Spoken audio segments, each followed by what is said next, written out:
바보 신랑이 구멍을 못 찾다.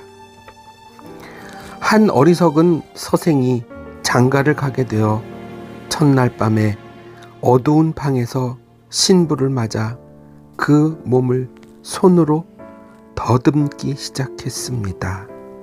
그런데 가슴을 등으로 알고 두 젖가슴을 등에 난 혹으로 생각하며 다시 엉덩이 아래로 만져 내려가던 신랑은 구멍이 없다고 화를 내고 그 밤중으로 신방을 뛰쳐나와 자기 집으로 돌아가고 말았습니다.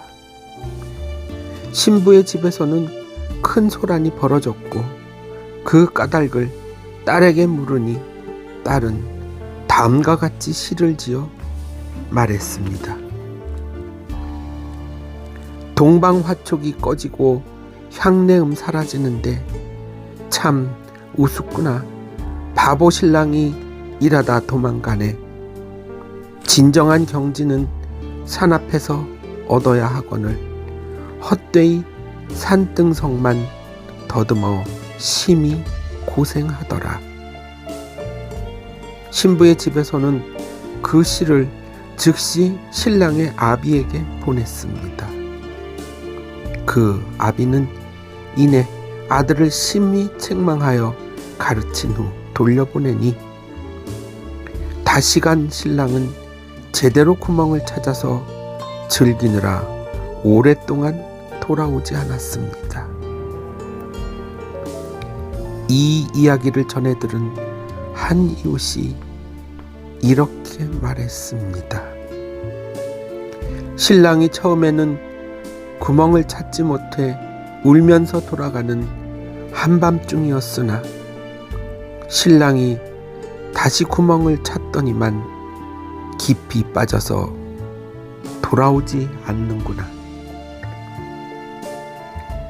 말을 풀어준 교활한 여인. 시골에 사는 한 선비가 과거를 보기 위해 암말을 타고 상경하던 중 한 상인이 살찐 순말에 젊은 여인을 태우고 가는데 그 미모가 매우 고와 단번에 마음을 두게 되었습니다. 선비가 사내에게 물었습니다. 무슨 일로 어디까지 가는 길이요? 소인의 처가 재상가에 종이 온데 휴가를 얻어 고향에 왔다가 기한이 차서 다시 서울로 가는 길입니다. 그럼 오늘 저녁은 어디서 묵을 생각이요? 해가 질 때까지 가다가 거기서 묵으려고 합니다. 나 또한 서울로 가는 길인데 행색이 고단하니 같이 가다 한 집에서 묵는 게 어떻겠소? 그렇게 하시지요. 그리하여 그날 저녁 이들은 같은 주막에 묵게 되었는데 마국간엔 그들의 말 외에도 다른 나그네들의 말들이 많았습니다. 일행은 짐을 풀어 여인은 윗방에 들고 선비는 아랫방에 묵었습니다. 그 여인은 등잔불을 마주하고 버선을 꿰매었고 그 남편은 하인들과 밖에서 말을 돌보고 있었습니다. 선비가 방 안에 아무도 없는 틈을 타서 콩 한 줌을 쥐어 여인의 치마폭에 던졌는데 여인은 돌아보지도 않고 바느질을 계속하더니 얼마 후 그 콩을 선비 앞으로 다시 던졌습니다. 선비는 여인의 호감을 확인했으나 남편과 함께 있으니 어떻게 할 수 없을까 고민하는데 밤이 깊어지고 그녀의 남편과 다른 사내들이 깊은 잠에 빠지자 선비가 몰래 여인의 곁으로 가려 했으나 뜻을 알아차린 여인이 뒷간에 가는 척하며 마국간으로 가서 먼저 선비의 앞말을 풀어놓은 다음 순말들도 모두 풀어놔 주었고 다시 방으로 들어가 등잔불을 끄고 누웠습니다. 이어 여러 순말들이 앞말을 쫓아 큰 소리를 지르며 내달리기 시작하자 말 주인들이 모두 잠에서 깨어나 말을 잡으러 달려나가는 상황이 벌어지고 멀리까지 쫓아가느라 돌아오지 않았습니다. 여인은 그 틈을 이용하여 선비의 이불 속으로 들어갔고 그리하여 남녀가 열정을 다해 환락의 절정을 맛본 후 새벽이 되어서야 여인은 제 자리로 돌아가 도로 누웠습니다. 그제야 겨우 말을 붙들어 온 남편은 아내와 선비의 애정 행각을 눈치채지 못하였습니다. 고을 사또가 말하길 그녀가 몰래 말을 풀어주어 남편으로 하여금 멀리까지 쫓아가게 만들고 그 틈을 타서 사통을 하니 그 교계가 심하다. 여자들이 남자를 사기치는 것에 주의해야 할 것이다 라고 하였습니다. 어리석은 사람의 사슴 판별. 어떤 마을에 사는 우둔한 사람이 아름다운 여인을 아내로 맞이하여 그녀에게 깊이 현혹되었습니다. 하루는 멀리 나가게 되었는데 혹시 그동안에 누가 아내와 간통하지 않을까 염려하여 아내의 음부에 누워있는 사슴의 그림을 그려놓아 그것을 표식으로 삼고 떠났습니다. 그런데 그의 이웃에 살던 청년이 그가 멀리 떠난 것을 알고 그녀와 사통하고자 하니 부인이 말하기를 남편이 사슴을 그려놓고 갔으니 곤란하다오 하자 이웃집의 청년이 말하기를 그것이 무슨 곤란한 일이요 내가 다시 그리면 되지 않소 하고 드디어 즐거움을 나누었습니다. 그런데 사슴의 그림이 많이 지워져서 다시 그렸는데 누운 사슴이 아니라 서 있는 사슴이 되고 말았습니다. 마침 남편이 돌아와서 그림을 보고 노하여 말하기를 나는 누운 사슴을 그렸는데 이 사슴이 서 있으니 어떻게 된 일이요? 하고 물었습니다. 그러자 아내가 대답하기를 당신은 물리를 모르는군요. 사람도 누웠다 일어났다 하거늘 사슴이라고 오랫동안 누워만 있을 수 있겠소? 하였습니다.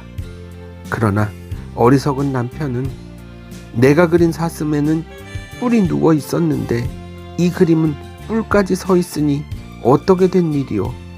하고 다그쳐 물었습니다. 아내는 다시 사슴이 누웠으면 뿔도 누웠을 것이고 사슴이 서 있으면 뿔도 서 있게 될 것 아니요? 이것은 세상의 상리이요 하고 대답하니 아내의 이 말을 들은 남편은 그녀의 등을 쓰다듬어 주면서 이렇게 말했습니다. 과연 내 아내는 세상 이치를 잘 아는 사람이구나 하고 칭찬을 하였습니다. 약물을 가두는 감옥. 어떤 사람이 그의 첩을 친정에 보낼 때 노복 중에서 어리석어 음양의 일을 모르는 자를 골라서 물어보았습니다. 너는 옥문을 아느냐고 했더니 그 노복이 대답하기를 모릅니다 하는데 마침 날아가는 나방이 앞을 지나가자 노복이 곧 그것을 가리키며 말하기를 저것이 옥문입니까? 하니 주인이 그것을 기뻐하며 첩과 함께 친정으로 보냈습니다. 한 냇가에 이르러 첩과 노복이 더불어 나란히 잠방이를 벗고 함께 건너는데 노복이 첩의 옥문을 가리키며 말하기를 저것이 무슨 물건입니까? 하니 첩이 이렇게 말했습니다. 이게 바로 내 주인의 약물을 가두는 감옥이니라 하자 노복이 그 말을 듣고 약물이 통하니 신발을 약물의 머리에 걸고 거짓으로 마치 신발을 찾는 척하니 그의 첩이 노복의 약물을 가리키며 신발이 저 물건의 머리 위에 있다 하니 노복이 이렇게 말하였습니다. 이것은 신발 도둑놈이요 그러니 원컨대 그 감옥을 빌려 이놈을 가두게 해주시오 하니 첩이 기뻐하면서 그의 말을 따랐습니다. 양경에 때가 묻어 있다. 제주도에 사는 어떤 어부가 많은 돈을 가지고 서울에 와서 여관에 투숙하였습니다. 그 여관 부부는 원래 성품이 간악하여 간계를 써서 그 돈을 빼앗고자 하여 그 처에게 나그네가 깊이 잠든 사이에 살짝 나그네가 자고 있는 방으로 들어가 곁에 눕도록 하였습니다. 남자 주인은 나그네가 잠이 깰 때를 기다렸다가 짐짓 노발대발하며 큰 소리로 너는 남의 아내를 유리인하여 객실로 끌어다 간통을 하였으니 세상에 이런 사악한 나그네가 어디에 있는가 하며 팔을 잡아당기고 때리며 관가에 고소하겠다고 으름장을 놓는 한편 짐짓 자기 처를 때리니 그 처가 울며 불며 말하기를 나그네가 나를 꿰어 방으로 끌고 가 강제로 겁간을 하였소 라고 하였습니다.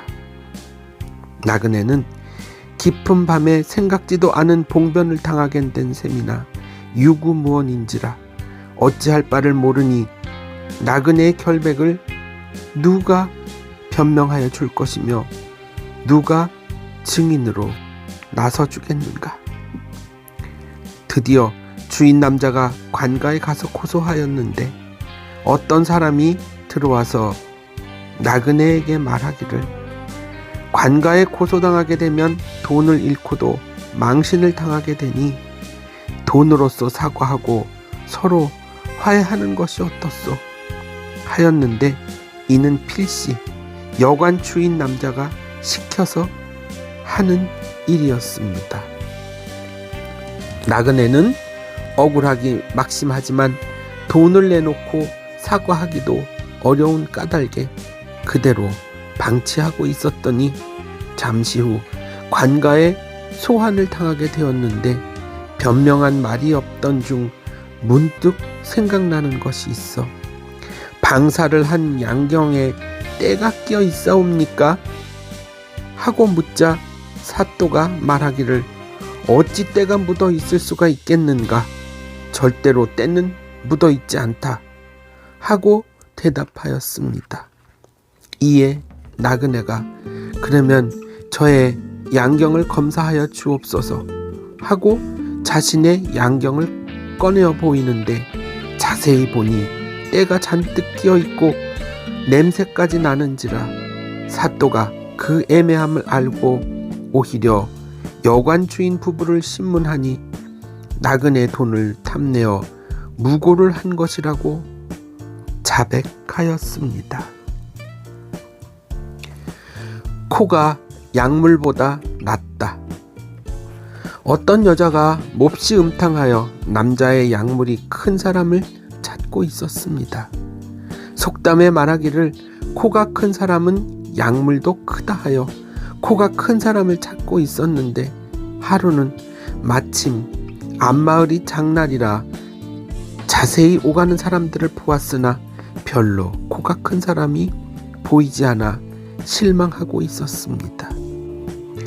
저녁 무렵이 되어갈 때 마침 모자를 쓰고 오는 시골 사람이 행색은 초라하였으나 술에 몹시 취해 장터를 지나가는데 그의 코를 보니 보통 사람의 배나 되어 크고 높은지라 여인은 몹시 기뻐하여 이 사람이야말로 반드시 약물이 크리라고 생각하고 감언이설로 자기 집으로 유인하여 사내의 진미를 차려놓고 저녁을 대접하여 환대한 후에 밤이 되기를 기다렸다가 방사를 한즉 이상하도다.